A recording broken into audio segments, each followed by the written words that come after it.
Irashaimase. Hello and welcome to Fataris' Kitchen. I'm your host, Chef Fataris. It's time once again for Shoot 'em Up Saturday, and on the menu this week we have Triggerheart Exelica, a classic mecha girl arcade shoot 'em up. What kind of taste will it have? Let's get cooking and find out. From developer Watashi, Triggerheart Exelica released to arcades in 2006. It would see notable ports to the Dreamcast, the Xbox 360, and the PlayStation 2. Now in December of 2023, it's available for the Nintendo Switch from publisher Cosmo Machia. Although at this point in time it's only available in Japan, no word on when a worldwide release will happen, but hopefully we'll get one soon. This title feels like it's a combination of previous Triggerheart releases. It has some features from the Dreamcast version and some features from the Xbox 360 version, though it is missing an additional character and some story that were present in the PlayStation 2 version. So, especially for those reasons, if you already have the worldwide Xbox 360 release for this title, then this is a release I feel is definitely a safe pass, as the additional content here is not enough to justify the high price point. With all that said, let's dive into the game itself and you can see if this is something you're interested in for yourself. So here we find ourselves at the main menu. So you've got the ability to go into your online leaderboards as well as the options, and under the options you can change between the original or the arranged soundtrack from the Xbox 360 release. We are playing the game with the arranged, as I do feel it's the better soundtrack. Going into mode select, we've got the 4 different modes you can experience the game in. So there's the arcade mode, and this will be the same as your 360 release, the story mode and the arranged mode from the Dreamcast release, and then there's also a new training mode. The arranged mode is basically a high difficulty mode, so you have no continues and you're basically trying to set the highest score possible with the one life you've got. The other modes have easy, normal, and hard difficulties available. For our purposes, we'll be showing off the game in arcade mode. Starting the game up, it takes you directly into the emulation itself, which is nice, fast, and responsive, so I do really appreciate that. The game looks great. We have a vertical presentation with 2 sidebars here. It is possible to play the game in Tate mode, so if you like that vertical presentation and you have a setup that works for it, then this is a title that supports that, so definitely a nice addition. Starting the game, we're taken to our character select. We have 2 characters to choose between, Exelica and Crueltier. So there was a 3rd character that was added to the PlayStation 2 version, Faintier, but unfortunately that character isn't available in this release, which is definitely a disappointment. Selecting our character, we're dropped into the game itself, and the presentation is kind of a nice, like a 3D look, which feels a little bit dated, but still I do enjoy the visuals for the game itself. As far as mechanics are concerned, the base mechanics are relatively simple. We have a shot and we have a bomb, and it is possible to power up the shot, although I haven't actually found any easy place to go and find how much we can level it up. However, when you do get a game over the results in a continue, we drop 3, so we'll go and say you can power up your level 3 times. As far as what makes Triggerheart special, we have this anchor, and with that anchor you can capture enemies that are in the air, and there's also a feature that it plays with ground enemies. But take this big guy for example. We can throw our anchor at it. It'll take a little bit for larger enemies, but we can ultimately capture that enemy, fling them around us, and throw them at the enemies. There's some great scoring mechanics that are present with that as well. But if we use it on a larger enemy like this tank that's on the ground, instead of throwing that enemy around us, what it does is it locks onto that enemy and allows us to focus fire on that enemy. That also works on bosses. So those mechanics are definitely one of the things that really set Triggerheart apart as its own unique shoot 'em up. There's some great scoring mechanics as well, so when you're swinging enemies around you, you'll be canceling bullets into the scoring items, the medals, as well as if you fling them at the enemies, you'll get additional medals based off of destroying them with that particular mechanic.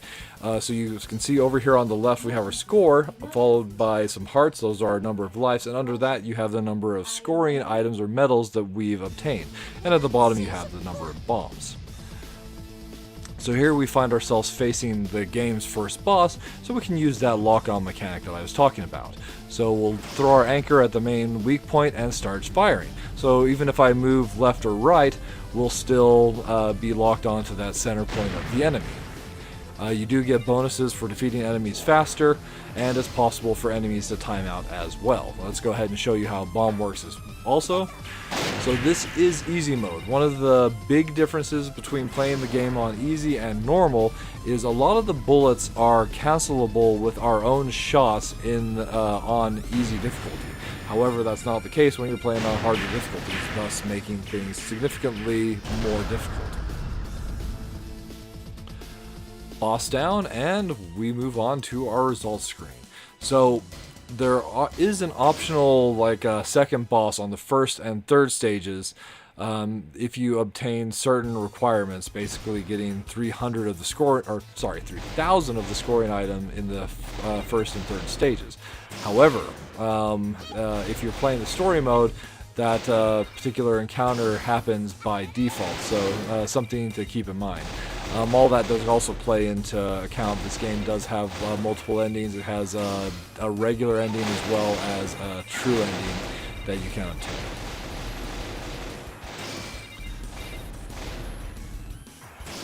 And those are the basics of Triggerheart. So as far as this release is concerned, really, going and having gone back and played the 360 version, I feel that this version and that version are very comparable from a graphical standpoint. There are some additional features present in this one, such as the ability for the Tate mode. There's also extra borders that you can potentially have on the side, which is definitely fun. We're just going with default 1 today. I really do appreciate the fact that the 2 soundtracks are in there. And the story mode is nice, though, as is typically the case with most shoot 'em ups, it's only it's definitely kind of light on story. One thing that is pretty disappointing, though, when Cosmo Machia obtained the rights to the Triggerheart title, they ran a crowdfunding campaign over the summer to produce this particular game. One other thing that happened, though, is they also delisted the Xbox 360 version. So as of the end of August 2023, it's no longer possible to purchase that version. So if you're looking to go and pick up this title on a console and you haven't already purchased that one, then your options are basically this version or one of the ones that has the physical, either the Dreamcast or the PlayStation 2 title from back in around 2007 and 2009. So, there we have it. Triggerheart served up for your enjoyment. As far as the minus flavors are concerned, so the game is relatively short. We are only talking 5 stages here, so the game goes by pretty quick, which isn't the worst thing in the world, but given the high price point for this particular release, I don't feel there's enough features there to justify the cost that they're asking for.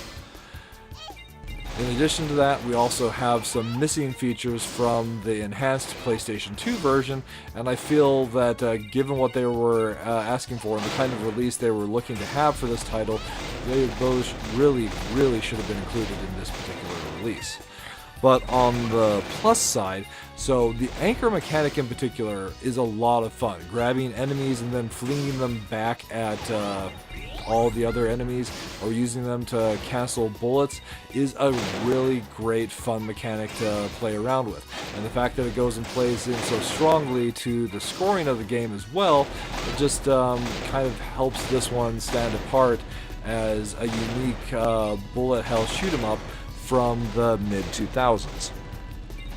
So ultimately, with the scoring, the anchor mechanic and everything, there's just a lot of solid fun here. So this is a title that I would recommend playing, but ultimately the only real reason why I don't give this one a full recommendation is I just feel the price point is a little bit too high for what's on offer here.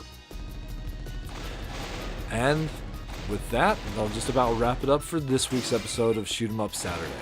As always, I want to thank you so much for joining us. I hope you have a wonderful week, and we look forward to seeing you again next time.